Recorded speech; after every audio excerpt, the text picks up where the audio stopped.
Bonsoir à tous et bienvenue dans ce point de l'actualité. Allons au Rwanda pour démarrer. Une des attractions de cette journée de l'Africatie au forum de Kigali et le forum Investir en Côte d'Ivoire. La salle était pleine d'investisseurs intéressés par les opportunités qu'offre le pays. Le Premier ministre Robert Begré-Mombe a décliné toutes les raisons d'investir dans le potentiel économique de la Côte d'Ivoire. Le pays se prépare à aborder son PND 2026-2030, le troisième plan de développement. Il se félicite des bons résultats enregistrés par celui démarré en 2021. Et ici sur place en Côte d'Ivoire, la 5e édition du quotient intellectuel et talent artistique d'Abidjan est lancée. C'est un événement culturel qui promeut l'intellect par la tradition, un aspect consacré au partage d'expériences basé sur les modèles de réussite. Le ministre Bruno Nabagné-Koné était justement l'invité de cette tribune. Voici le reportage d'Ismaël Evradeo dans un commentaire de Devi Seyou. Face aux étudiants, le ministre de la Construction, du Logement et de l'Urbanisme, Bruno Nabagné-Koné, expose sur son parcours depuis ses années lycée à ce jour. Modèle de réussite pour ces leaders de demain, c'est aujourd'hui qu'ils prennent satisfaction à échanger avec l'interlocuteur du jour. Il a beaucoup travaillé son mental, quelque chose de très important quand on fait des études en économie, puisqu'on est destiné à aider les futurs cadres de ce pays. Nous allons nous inspirer sur ça pour pouvoir nous fixer des objectifs demain.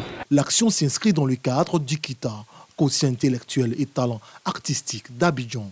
Événement culturel, il vise à allier tradition et intellect. Nous faisons aussi beaucoup de meet-up, comme on aime le dire, de rencontres et de partage d'expériences. Et notre choix s'est porté sur lui parce qu'il fait beaucoup pour le logement, pour la construction et pour la Côte d'Ivoire depuis des années. Donc on s'est dit, avec lui, il pourra encore donner ou inculquer des valeurs à nos étudiants qui ont besoin de savoir comment les choses se passent dans ce pays-là, où les choses vont tellement vite à travers vraiment le dynamisme qui a été imposé par Monsieur le Président de la République. Pour Bruno Nabagné-Koné, conférencier du jour, la réussite ne s'obtient que par le travail. Il faut nous imposer des indicateurs de performance, que nous soyons en entreprise ou que nous soyons au niveau de l'État. Il faut s'imposer de les atteindre. C'est tout cela qui va relever la qualité des services qui sont fournis au niveau de l'État. Nous avons bon espoir que nos jeunes s'intégreront de plus en plus dans une Côte d'Ivoire forte, une Côte d'Ivoire solidaire qui continue au niveau international à être attractive. L'édition 2024 du KITA, quotient intellectuel et talent artistique d'Abidjan, s'étend sur 3 jours. Plusieurs articulations meublent l'activité, entre autres une journée de salubrité, de danse traditionnelle, des panels et des jeux concours dont le génie en herbe. Autre chose dans l'actualité, les dates des examens de fin d'année sont connues. La direction des examens et concours a procédé au lancement officiel. Le CLPE ouvre le bal le mardi 21 mai. Pour le BEPC, les épreuves orales et pratiques démarrent le lendemain 22 mai. Le baccalauréat va mettre fin à la série d'examens dès le 17 juin. Cette année, ce sont 1 630 000 candidats qui vont composer.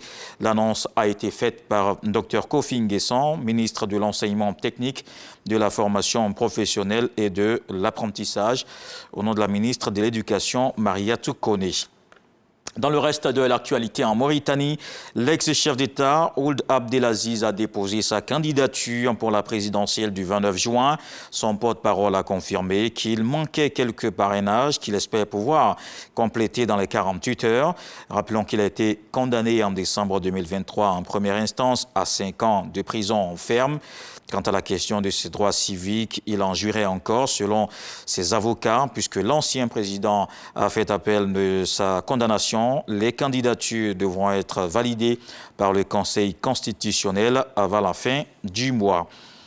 Une autre présidentielle, cette fois aux États-Unis. Joe Biden et Donald Trump seront face à face.